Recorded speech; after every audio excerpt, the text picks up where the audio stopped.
Hello दोस्तों, जय हिंद। कैसे हो आप सभी लोग। उम्मीद करती हूँ आप सभी बहुत अच्छे होंगे और अपनी तैयारी भी बहुत अच्छे से कर रहे होंगे। आज हम लोग बात करेंगे जैसे कि हम एग्ज़ाम हॉल में जाते हैं और हमें एग्ज़ाम में कौन सा सेक्शन पहले अटेम्प्ट करना चाहिए ताकि हमारा स्कोर अच्छा हो और हमारा कॉन्फिडेंस बना रहे एग्ज़ाम में, क्योंकि सब कुछ कॉन्फिडेंस का ही खेल होता है। अगर हमारा कॉन्फिडेंस एग्ज़ाम में अच्छे से बना रहता है तो हम एग्ज़ाम अच्छे से करते हैं और हमारे नंबर भी अच्छे आते हैं। तो हम लोग आज इसी बारे में बात करेंगे। तो जैसे कि हमारे पास 4 सब्जेक्ट होती हैं, मैथ, रीजनिंग, हिंदी और जीएस। और इसमें से मैथ और रीजनिंग ऐसी होती हैं जिन्हें हमें करना होता है, जो कैलकुलेटिव होती हैं। और हिंदी और जीएस ऐसी होती हैं जो हम बस टिक लगाते चलते हैं। तो हमें कौन सी सब्जेक्ट पहले अटेम्प्ट करनी चाहिए। जैसे कि 3 टाइप के बच्चे होंगे, कुछ एवरेज होंगे, कुछ टॉपर होंगे जो बहुत अच्छा करते होंगे, कुछ थोड़े से कमज़ोर होंगे। तो सबके लिए सबके जो फेवरेट सब्जेक्ट होती है या फिर सबकी जो अच्छी सब्जेक्ट होती है वो अलग अलग होती है। कुछ लोगों का मैथ बहुत अच्छा होता है और जिन लोगों का मैथ बहुत अच्छा होता है उन लोगों की रीजनिंग भी बहुत अच्छी होती है। तो अगर हमारा मैथ अच्छा है तो क्या हमें पहले मैथ अटेम्प्ट करना चाहिए, इस बारे में भी मैं बताऊंगी। क्योंकि हमारे ये जो सब्जेक्ट सबसे अच्छी होती है हमें पहले वही अटेम्प्ट करनी चाहिए। और लेकिन अगर हमारा मैथ या फिर जीएस या फिर रीजनिंग अच्छी है तो हमें वो अटेम्प्ट नहीं करनी चाहिए, क्योंकि मैथ अगर हम करते हैं तो हमें ना बहुत टाइम लग जाता है। और मैथ में जैसे कि 20 क्वेश्चंस आने हैं तो उसमें 20 ही क्वेश्चंस आपको ऐसे नहीं दिए जाएंगे जो आपको जिनका पूरे का आंसर निकल आए। कुछ 1-2 क्वेश्चंस वो ऐसे डालते हैं जो टाइम टेकिंग होते हैं और जो टाइम को ख़राब करते हैं। तो इसलिए आपको मैथ एग्ज़ाम में पहले अटेम्प्ट नहीं करना चाहिए, भले ही आपका मैथ कितना भी अच्छा हो। क्योंकि फिर हम लोग अपने ईगो पे ले जाते हैं, जैसे कि मेरा तो मैथ बहुत अच्छा है, ये तो कांस्टेबल का एग्ज़ाम है, बहुत ईजी आता है, इसमें तो कुछ नहीं है। मैथ में हम देखते हैं कि उस क्वेश्चन में भी कुछ नहीं होता, लेकिन कैलकुलेशन बहुत हार्ड दे देते हैं। तो बस हमें लगता है कि आ रहा है इसका आंसर तो बस आ जाएगा, लेकिन वो नहीं आ पाता। और देखते देखते उसमें हम एक ही क्वेश्चन में 4 से 5 मिनट निकाल देते हैं। तो हमें मैथ पहले अटेम्प्ट नहीं करना चाहिए, हमारा काफ़ी टाइम चला जाता है और सारे क्वेश्चंस इजी नहीं आते हैं। भले ही आपका मैथ कितना भी अच्छा हो, मेरा भी मैथ बहुत अच्छा है, लेकिन मैंने कभी एग्ज़ाम में पहले मैथ अटेम्प्ट नहीं किया। आपको पहले मैथ अटेम्प्ट नहीं करना है, आपको रीजनिंग भी पहले अटेम्प्ट नहीं करनी है, क्योंकि रीजनिंग के एक तो नंबर ऑफ क्वेश्चंस ही बहुत ज़्यादा हैं। रीजनिंग में 55 से 56 क्वेश्चंस हैं, तो आप वो सारे सॉल्व करके होते हैं। और रीजनिंग में तो ऐसा होता है, अगर आप एक सीरीज में फंस गए तो वो बहुत टाइम ले जाएगा। तो आपको रीजनिंग भी पहले अटेम्प्ट नहीं करना है। और आप जैसे कि अगर आप एग्ज़ाम देते हो और आपसे कोई क्वेश्चन नहीं बनता है तो आप ऐसे फील करते हो जैसे कि अब तो हमारा नंबर नहीं आएगा, हमसे तो ये आ ही नहीं रहा। जैसे कि अगर आप रीजनिंग लगाने बैठे और आपसे 1-2 पहला क्वेश्चन नहीं आया, दूसरा भी नहीं आया, तीसरा भी नहीं आया, तो वहीं पे आपका पूरा कॉन्फिडेंस चला जाएगा। अगर आपका कॉन्फिडेंस चला गया तो जो 5वां क्वेश्चन बहुत इजी होगा वो भी आपको लगाने में वो भी आपको करने में आपके हाथ पैर कांपने लगेंगे। तो आपको रीजनिंग भी पहले अटेम्प्ट नहीं करनी है, क्योंकि रीजनिंग थोड़ी टाइम टेकिंग होती है और उसके नंबर ऑफ क्वेश्चंस भी ज़्यादा हैं। तो आपको रीजनिंग भी अटेम्प्ट पहले नहीं करनी है।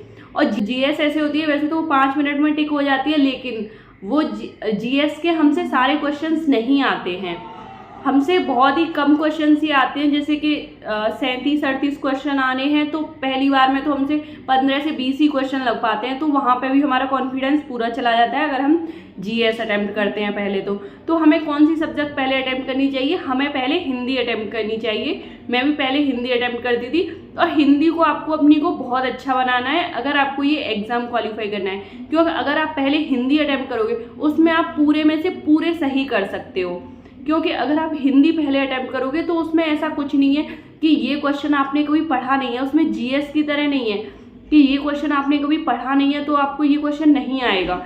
क्योंकि उसमें हमने सब कुछ पढ़ा होता है, विलोम शब्द आने, हमें पूरा सिलेबस पता है, उसका हिंदी का। जीएस का हमें सिलेबस पता नहीं है, और मैथ और रीजनिंग की तरह भी नहीं होती है वो कि हमें सॉल्व करके देखना है तो हमारा टाइम ज़्यादा लग जाएगा, या फिर हमसे क्वेश्चन आ रहा है, मेथड पता है हमें, उसका फॉर्मूला पता है, लेकिन वो नहीं लग पा रहा है, ऐसा भी कुछ नहीं है उसमें। तो उसमें बस आपको टिक करते चलना है, और बहुत इजी भी होती है हिंदी। आपको पहले ही थोड़ी मेहनत करनी है एग्ज़ाम में जाने से पहले, मतलब ये टाइम है आपका हिंदी पे मेहनत करने के लिए, और आप हिंदी को बहुत अच्छा कर लीजिए। और वहाँ से अगर आपकी हिंदी अच्छी हो गई तो आपको इतना कॉन्फिडेंस आएगा, अगर आपका एक बार कॉन्फिडेंस बन गया ना कि आप, जैसे कि आपके आधा टाइम हो गया, जैसे कि आपका 2 घंटे का पेपर है, उसमें आपका 1 घंटा हो गया, 1 घंटे में आपके 50% से ज़्यादा 50% से ज़्यादा पेपर सॉल्व हो गया, तो आपका कॉन्फिडेंस बन जाएगा और उससे आपका पेपर बहुत अच्छा जाएगा। सबसे पहले आपको जो क्वेश्चन आ रहे हैं वो अटेम्प्ट करिए। पेपर को कभी भी एक बार में सॉल्व करने की कोशिश मत करिए, हमेशा उसे 3 बार में सॉल्व करिए। जैसे कि सबसे पहले जो बहुत ईजी हैं, जो इतने ईजी हैं कि आपको देखते ही उनका आंसर लग रहा है, ऐसे क्वेश्चंस अटेम्प्ट करिए, भले ही वो हिंदी के हों। हिंदी में जैसे कि कई क्वेश्चंस होते हैं, हमें थोड़ा सा कंफ्यूजन होता है, ये है इसका कि ये है इसका, तो उसे छोड़ दीजिए।